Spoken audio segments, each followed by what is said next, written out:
The survivor is Jolan Moskowitz.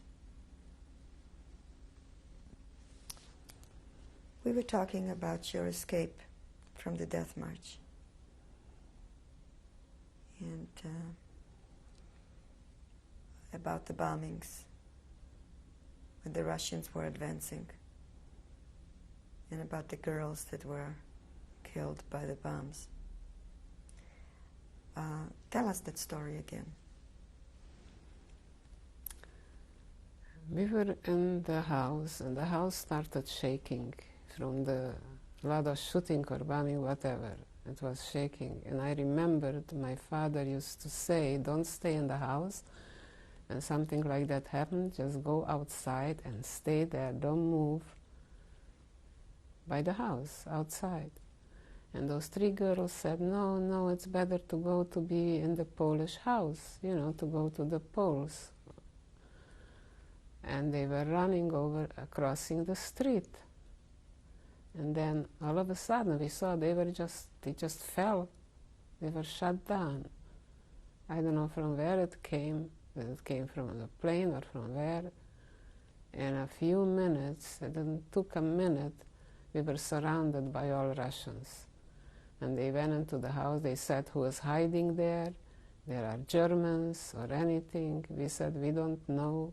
They went into the cellar, they went up on the top in the attic, and they were looking for Germans if they're hiding.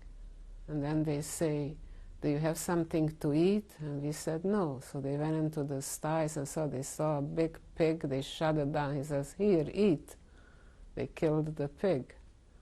How did they treat you? Did they know you were Jewish? We told them, we showed them, we are just from concentration camp, but they didn't have time to treat us or not to treat us. We were very scared they shouldn't do anything to us because they were advancing. They wanted to go to, they had probably their command to go to Germany or whatever. And all the times that you spent in the camps, were you ever tattooed? Did you have a number? I had a number sewn on my dress on my left arm with a star, with a Jewish star with a number. I don't remember the number. We had the striped dresses and sewn on the... And where was that? When we were coming from, when they sent us to work. What camp? From what camp they gave it to us? I don't remember, was it Auschwitz or Stutthof, one of these two. So when you were liberated, what did you wear? The same striped dress. Did you still have a number on? It had the number on. Do you remember the numbers? That's it, I don't remember the numbers. I was so glad to take off that dress and tear it to pieces. I didn't know that I should have kept it. So then tell us what happened next. You were After liberated, and how did you feel? Tell us about your feelings. And the rest, and your sister, how did she feel? We didn't know what to feel. We wanted to go home and to see if anybody was left alive. We didn't still wanted to believe that our mother and the sisters were killed, or my father or my brother. We wanted to meet somebody. So we were walking, and whenever we could hop a train, a freight train, we were hopping a freight train. Then it didn't go our way, so we had to get off and sleep in a barn. And then again, and then we came to Warsaw. There was a bombed out apartment building. We slept under one wall a night, and then again we were we went into the cemetery in Warsaw. We wanted to go to the big rabbis and to pray. And then we were going again, and we arrived to Lublin. I don't know how and what, because they said it's in our direction to go to Munkac home. And then, I don't remember what was the next town, but we were going like that from town to town. So do you remember the name of the farm where you were liberated? Where was it near? I don't know. Hohenfelde was the name. But when we were to home to Munkac, we arrived Passover. It was Do you remember the year that you were liberated and the date? 45. Month?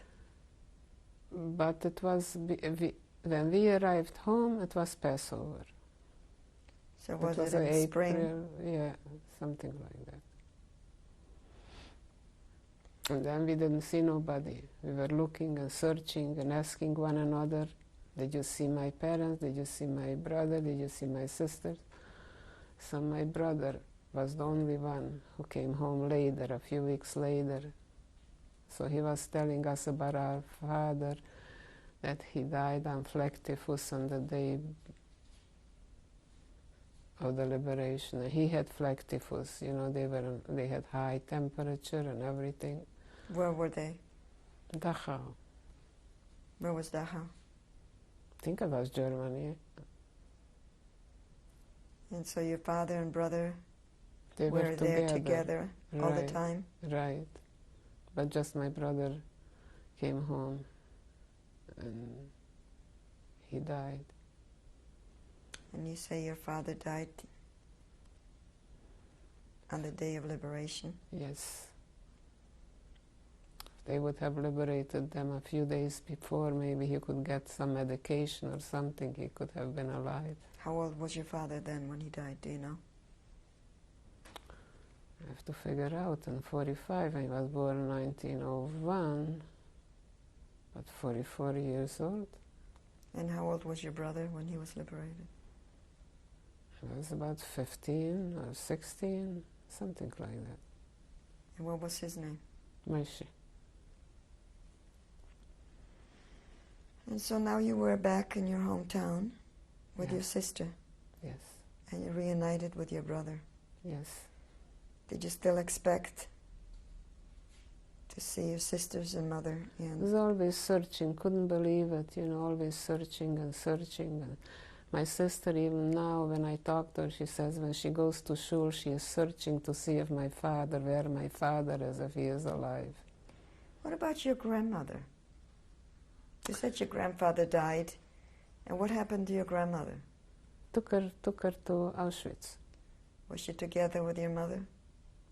No, because, you know, we were waiting for our mother and she was already gone. You know, we were waiting, we didn't want to get away from the train because she was helping that lady to give birth. But she came on the same train with you, Yeah. your grandmother. And about your mother's mother? She passed away before they took us away. And her husband, they took to Auschwitz. What about your aunts and uncles? Did All anyone come went back? to Auschwitz. No. Nobody came back.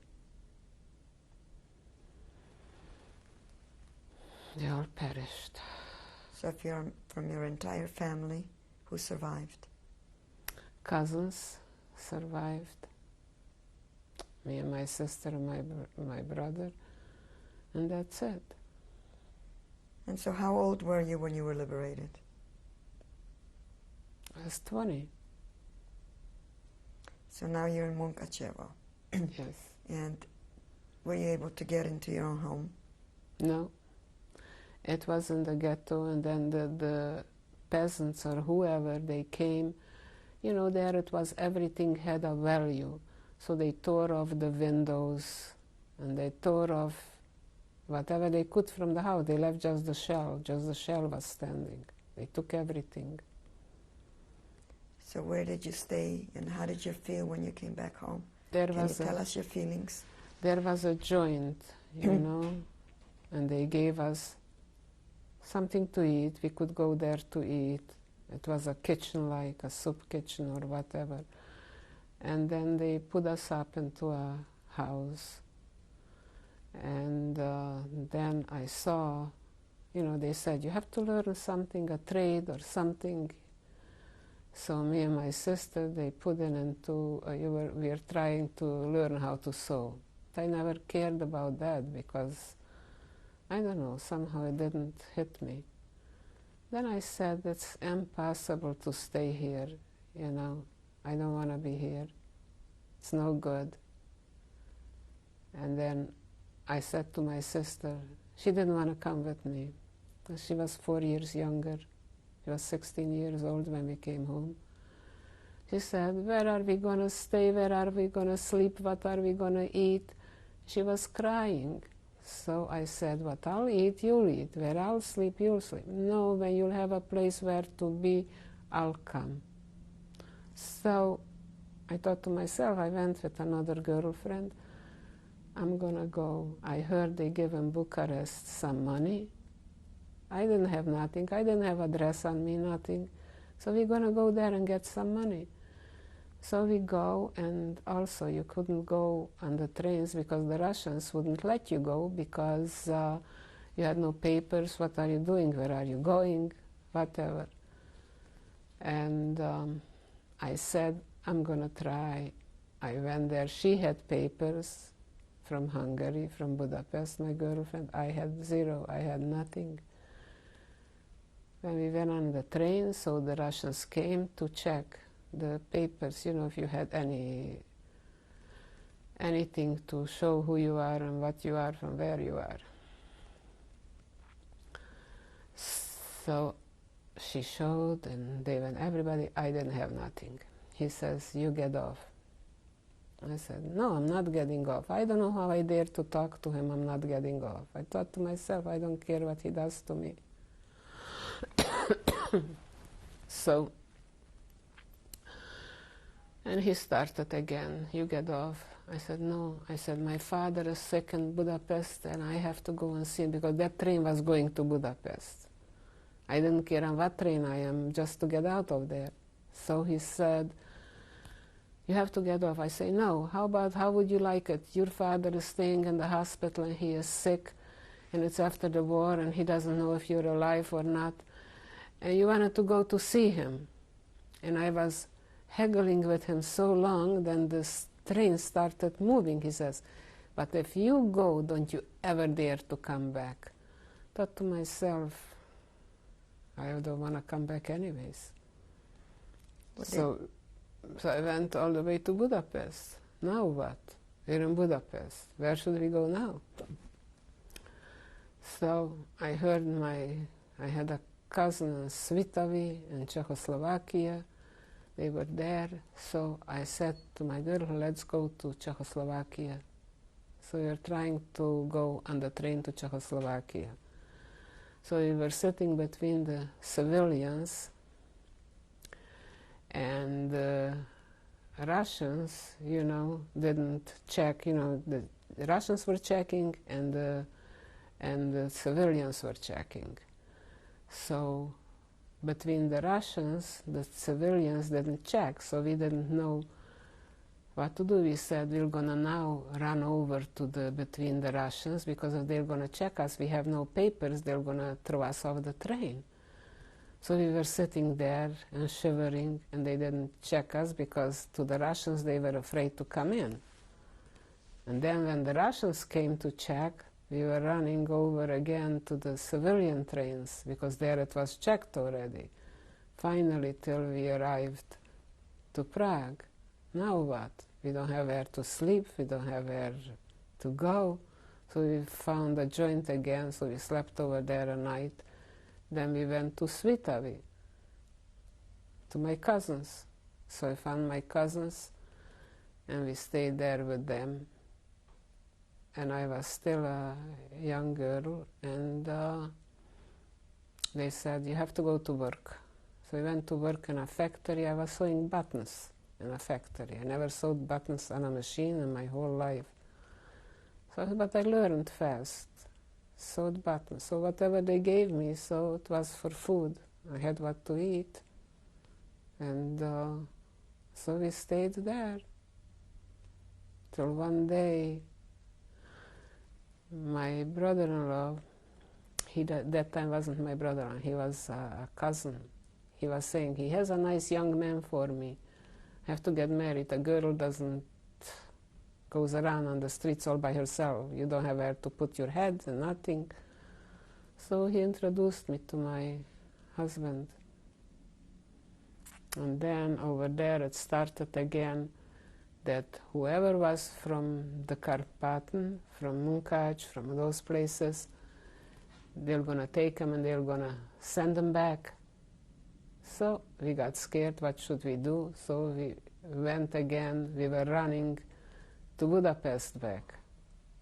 They shouldn't take us, we didn't want to go back to the Carpathen. So we were there in Budapest, from Budapest again, running back to Czechoslovakia. It was a whole nightmare, running back and forth, running back and forth. Well, how come your sister stayed with your brother behind? Did you intend to go back to see them? No. They didn't want to come with me. So when I was there in Svitavy in Czechoslovakia, I had a few krona, some money. I went in, I knew that cigarettes, were very good. So I bought from somebody a pack of cigarettes, and then I went into a restaurant and I was trying to sell it, and they felt sorry for me, so they bought it from me. So I had some money, and I went to the train station, and I told the guy, the one who was checking the tickets, gave him the money. I said, this train goes all the way to Munkac. Please, bring my sister and my brother, bring them out. Here is my money, that's all I have. I don't have anything else. I'll give you more if I'll have. Just bring them out. So he went, and he gave them the paper.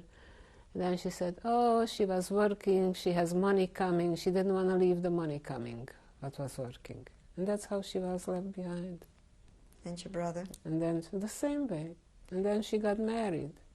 Did you ever go back to the water bottling factory that your father owned? No, because they said, in 1970, my sister was writing, she was crying, who knows if we'll ever see each other alive. So I thought to myself, she says, this one is coming, that one is coming, everybody is coming, but you are not coming. So I thought to myself, okay, I'm going to go. So it was 1970. It was so bad, the Russians were looking every step of the way where you were going. You were not allowed to go. I wasn't allowed to sleep by my sister. I wasn't allowed to get out of the town. Nowhere. So I couldn't go back, and since then I never went back. What about your brother and sister after the war, when you came back to Munkac? Did you ever go back to see what happened to your father's bottling company? No, because they didn't let us get out of the city. I couldn't. I just could stay in the hotel. I couldn't get out of there. And wherever I was walking, they were watching me, where I'm going, where am I. That was very right bad. After the war? No, in 1970. No, I'm talking about when you first went back to Munkac. After the... No. Who interested anything? Everything was interested to see if somebody came home. Nothing had no value. Nothing was of value. And who was there at that time? Who occupied Munkac? Munkac? The Russians. They occupied. Did it belong to Czechoslovakia? So, and it used to belong to Czechoslovakia. Now the Russians occupied. And by the Russians, nobody could own anything. You were not even allowed to say that you owned something like that, because then you were, not a working class. Well, who did the Munkac belong to? Did it become back to Czechoslovakia? No, Russians. The Russians occupied it. Right, but what country did it belong to? Before the war? After the war? The Russians. Was it Russia? Became Russia? It became Russia. Now it became Ukraine. When Russia dissolved, the Ukrainians took it over. It's always somebody else takes over that part. So then what happened to your brother and sister? They were left behind. Up till my sister came out 3 years ago. My brother is still there. What does he do? When you are older, it's hard to move. It's hard to... So what happened to you? He used to work there as a manager for a big kolkhoz or whatever, I don't know. So he's still working? Yeah. And what did your sister do while she was there? She there? went back to school. She became a teacher. and she was teaching. Did your brother ever want to come here? Oh, he wanted to come, but it's, at those days, you know, it was very hard. I used to send them papers, they didn't want to let him go.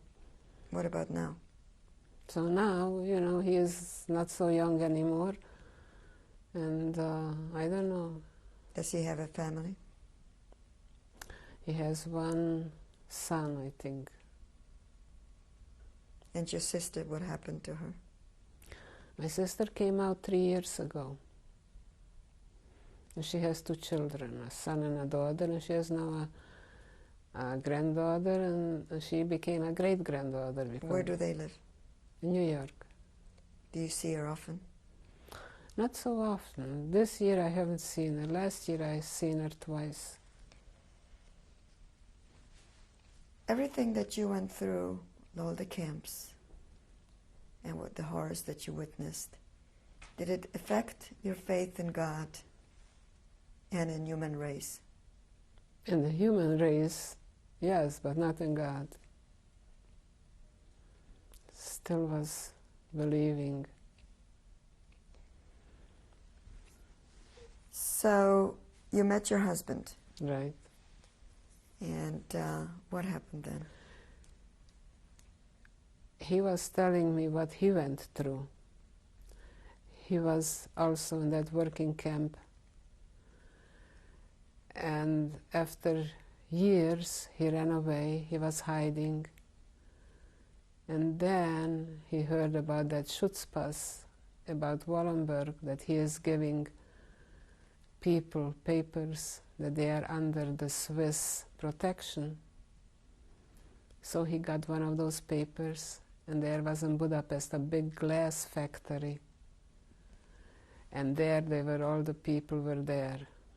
And he used to say how those hooligans, young 18-year-old Hungarian youth guard, or how do you call them, they used to come and march out all the people in the yard, and he used to hit them and taking out a few of them and taking to kill them. And when he heard Wallenberg, he went there and he said, "You better take me and leave them alone." So they let them go back in. Who was Wallenberg? He was a Swiss diplomat. Did you hear about him while you were in Concentration camp? No. Or at Over home? there you couldn't hear nothing. After the war we heard. And that happened where? In Budapest. So what else did your husband tell you about his experience with Wallenberg? But he was a very humane person. He saw to it, he rather, when there was always a bad thing happening, you know, they wanted to take out the Jews and take them to the Danube and kill them. He came forward, he came running, and he said, "No, you're not going to take them. They're under our protection. You take me." And then they let him be. So how long was your husband under their protection?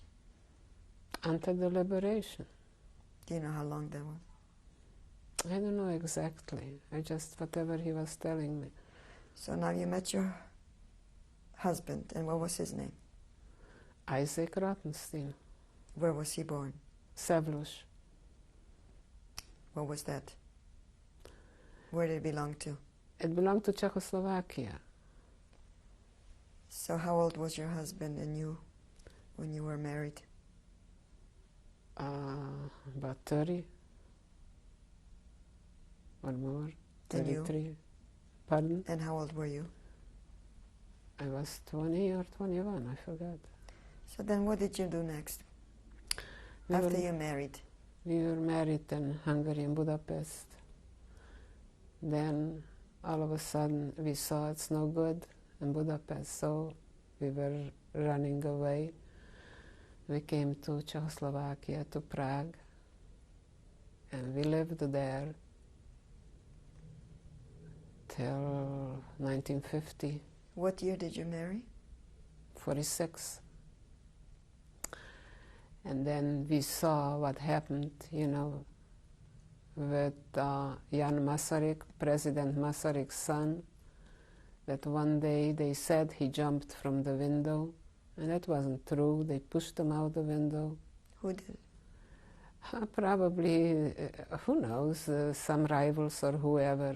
You know, they were taken over also by Russians, was under Russian rule. So we saw that it wasn't good. It's not going to be good also. So we decided to go to Vienna. We went to Vienna, but we closed the door with all the furniture, with everything. They were not allowed to know that we are going someplace. So we left everything behind. We left just with our clothes on our back. And we had to pay for a guy to take us over the border. What did your husband do after the war? What was his profession? He was a dentist. So when we were after going in those fields, when he was taking us, you know, it was like in March, and the fields were I don't know how to say it, plowed, and it was wet. You know, one foot went in, the other one out, and a baby he was carrying on his back. And when they were trying to go with the lights, we had to lay down in the mud. The guards shouldn't see us. Then when we were on the other side of the border already, there was waiting for us a truck, and we were hidden. They covered us with a big, it wasn't a blanket, I don't know how you call it, that thing, that they shouldn't see that they are taking us. So from there they took us to Arzberger. That was in Vienna. That was a big gymnasium, and we had like those army cots. We were sleeping on those army cots, a lot of people in one room, maybe 50. Now, let's backtrack a little bit. You said your husband was carrying a baby. Was that your baby? Yeah, my son. When was he born? 48. And what was his name? George. His Jewish name? Yisrael, after my father. And he was born in 48, you said? Yes, in Prague. So, did your husband work as a dentist in Prague? Yes. My son was circumcised in that Maharal's shul, the Altnaya shul. I don't know if you ever heard of that shul. Can you tell us about that moment when you lived to see giving birth to a son? Oh, he was so precious. I never let him out of my hands. Even if somebody invited us, I didn't want to let him with any babysitter. I just took him with me all the time. But what entered your mind at that moment? What entered your mind? What did you think? About what? About your experiences and having a baby now and being alive. Oh, that was my most precious moment, to have that baby. But it wasn't, you know, thinking back if my parents would be alive, how nice it would have been, and everything. And to be all alone, it wasn't easy. Did you then think about your experiences, or did you try to forget it? You know, there were a lot of times when I was walking the streets and I was turning back and see if anybody is walking behind me, if I'm walking all by myself, always thinking that the SS are behind me. And at night, a lot of times, my husband used to wake me up. I was crying and screaming in my dreams. What were the nightmares you had? All the nightmares, what I was reliving. Even now, a lot of times I wake up in a sweat and a scream.